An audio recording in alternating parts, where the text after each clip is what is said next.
마감의 기술로 바로 들어가겠습니다. 최영지 전문가 모셨습니다. 어서 오세요. 안녕하세요. 네, 안녕하세요. 오늘 이제 어제의 분위기 그리고 오늘의 분위기가 극명하게 다르다라고 우리가 이렇게 볼 수 있을 텐데요. 오늘 시장 어떻게 분석을 해보셨을까요? 네, 트럼프와 관세 이 두 키워드가 글로벌 증시를 쥐락펴락하는 것 같습니다. 역시나 밤사이에 트럼프 대통령의 상호 관세 발언으로 인해서 미국 증시를 비롯해서 우리나라 증시도 반등에 성공을 했는데요. 제가 미국장 마감하는 상황들을 보다 보니까 나스닥이 12%가 올라서 잘못 봤나 눈을 비비면서 다시 확인을 했던 것 같습니다.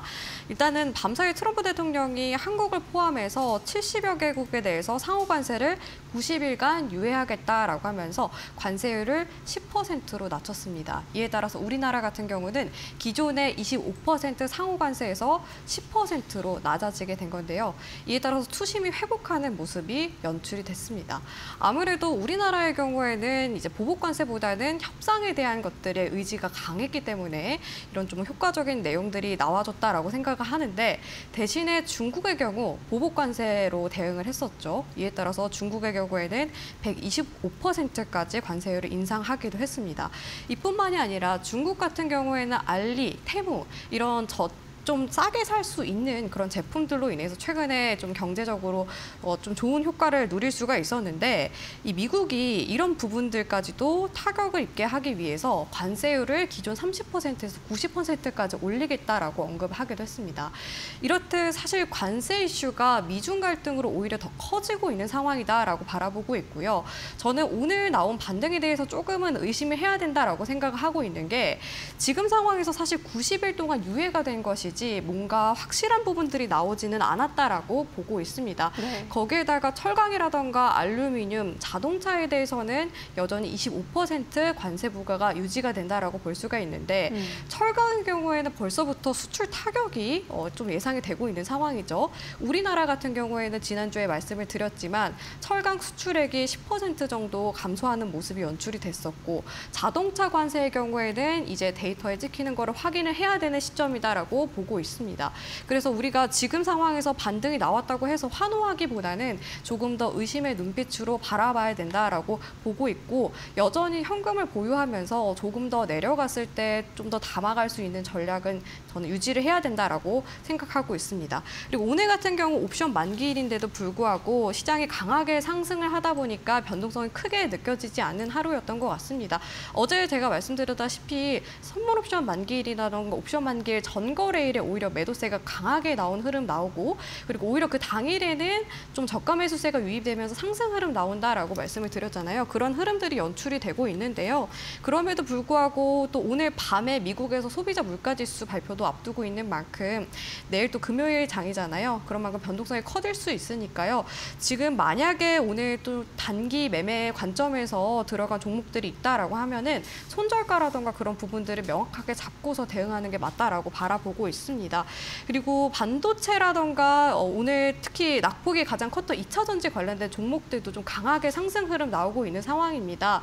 그런데 2차 전지의 경우에는 아직까지 전기차 캐즘에 대한 우려가 남아있는 상황이고, 자동차 관세 부과도 시작이 된 만큼 솔직히 말해서는 조금은 장기적으로 더 바라봐야 된다라고 보고 있거든요. 그래서 혹시라도 2차 전지 보유자 분들이라면 비중을 확대를 해야 되나 고민하시는 분들이 정말 많이 계실 것 같습니다. 네. 근데 워낙 업황 자체가 좀 부진한 상황이고 자동차 관세로 인해서 더 부진해질 가능성이 높으니까요. 2차 전지 관련된 종목들 보유하고 계신 분들이라면 상반기에는 일단 관망하고 하반기부터 조금 더 비중 확대를 하는 게 어떨까라고도 전략적으로 제시를 해드리도록 하겠습니다. 네.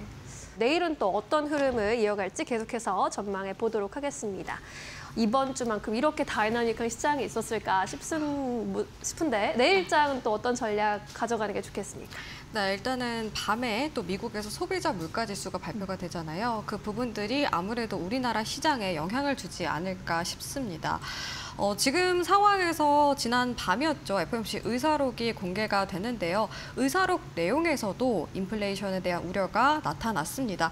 다수의 위원들이 의사록에서 인플레이션 효과가 예상보다 더 오래 지속이 될 거다라고 전망하는 내용들이 포함이 되어 있었는데요. 이렇게 물가 상승이 지속됨에 따라서 향후에 고용 지표가 둔화가 될 경우에는 결국에는 스태그플레이션의 우려도 더 커질 수밖에 없다라고 언급을 했습니다. 그러면서 더욱더 소비자 물가지수에 대한 중요성이 커지고 있는 상황인데요. 이번에 소비자 물가지수 예측치를 보자면 전월 대비 0.1% 상승이 예상이 되고요. 전년 대비 2.6% 상승이 예상이 되는 상황입니다. 만약에 예상치와 부합을 하면 크게 영향을 주진 않겠지만 예상치보다 상회하는 수치가 나왔을 경우에는 물가에 대한 우려가 더 커지게 되면서 결국에는 또다시 투심 위축으로 이어질 거다라고 바라보고 있습니다. 그래서 밤사이 발표가 되는 소비자 물가지수 꼭 확인하셔야 된다라고 말씀을 드리고 싶고요. 그리고 지금 상황에서 강하게 또 반등이 나오는 시장이 연출이 됐습니다. 그런데 저 같은 경우에는 이 시장이 데드캣 바운스인지 진짜 반등인지 주목을 해야 되는 시점이다라고 말씀드리고 싶은데요. 네. 데드캣 바운스라는 거는 이렇게 주가가 급락한 뒤에 강하게 반등을 했다가 다시 하락하는 움직임을 의미합니다. 증시에서 많이 쓰이는 그런 용어라고 볼 수가 있는데요. 그러니까 죽은 고양이도 높은 데서 떨어지면 튀어오른다라는 의미를 갖고 있습니다. 이렇듯 저는 데드캣 바운스에 대한 가능성이 더 높다라고 판단을 하고 있어요. 왜냐하면 관세 부과에 대한 이슈들이 아직까지 정리가 안 됐고 관세 부과가 이제 하나둘씩 시작이 되는 가운데 경제 데이터들이 어떻게 나오는지 확인을 해봐야 되는 시점이라고 판단했기 때문인데요. 대표적인 경제 지표라고 한다면 세 가지를 들 수가 있습니다. 첫 번째로 앞서 말씀드렸던 물가 지수인데요. 과거에 트럼프 일기 당시에도 관세 부과 이후에 물가가 추가적으로 상승하는 모습이 연출이 됐습니다. 그 당시 흐름을 보면 2018년부터 2019년까지 소비자 물가 지수가 0.3%포인트에서 0.4%포인트 추가적으로 상승하는 흐름이 연출이 됐습니다. 솔직히 말씀드리자면 지금 물가 상황이 굉장히 높은 수준에서 여기서 더 물가가 오르게 된다면 결국에는 경제 악화가 이어질 수밖에 없다라고 생각을 하고 있고요. 두 번째로 중요한 경제 지표라고 한다면 역시나 수출 지표겠죠. 우리나라의 경우 벌써부터 자동차 수출이 부진한 상황이고 거기에다가 철강 관세 부과 이후에도 철강 수출이 10% 정도 감소하는 흐름이 연출이 되고 있는 상황입니다.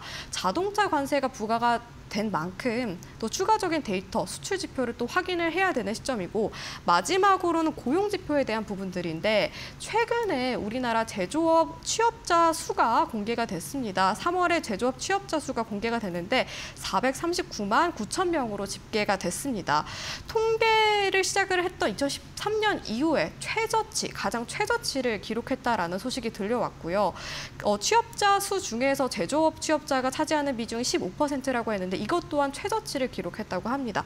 이렇듯 관세 부과 이후에 제조업 취업자가 감소를 하고 있는 추세이고 여기에다가 자동차 관세까지 지금 부과가 되고 있는 상황이잖아요. 그러면 더욱더 제조업 취업자가 안 좋아질 수밖에 없는 상황인데 앞서 말씀드렸던 것처럼 물가가 올라가는 상황에서 고용 지표가 둔화가 되면은 결국에는 스태그플레이션으로 빠질 수밖에 없다라고 보고 있습니다. 이렇듯 경제 지표를 우리가 꼼꼼하게 따져보면서 대응을 해야 되고 여전히 신중하게 좀 대응을 해야 되는 시점이니까요. 진짜 반등보다는 데드캣 바운스라고 생각하는 제 의견도 좀 참고를 하셨으면 좋을 것 같습니다. 네. 이렇게 세 가지 경제 지표 분석해 주시면서 데드캣 바운스의 확률도 꽤 높아 보인다라고 이야기해 주셨습니다. 오늘의 이 급반등에 너무 흥분하지 말고 좀 차분하게 대응해보자라는 의미로 들리는데 그렇다면 이제 내일장 시초가 공략주 어떤 종목을 또 준비해 보셨을까요? 네, 오늘은 나이백을 준비를 해왔는데요. 워낙 시장이 다 올라가고 종목들이 올라가다 보니까 차트적으로 좀 괜찮은 종목을 뽑아왔습니다. 나이백의 경우에는 조직 재생용 의료기기라던가 그리고 펩타이드와 관련된 연구 개발을 하는 기업인데요. 최근에 한 가지 이슈로 인해서 시장에서 부각이 됐습니다. 첫 번째로 글로벌 기술 이전에 대한 기대가 커졌기 때문인데요. 나이백은 펩타이드 신약을 지금 개발을 하고 있는 가운데 글로벌로 기술 이전에 대한 기대감이 커진 상황입니다.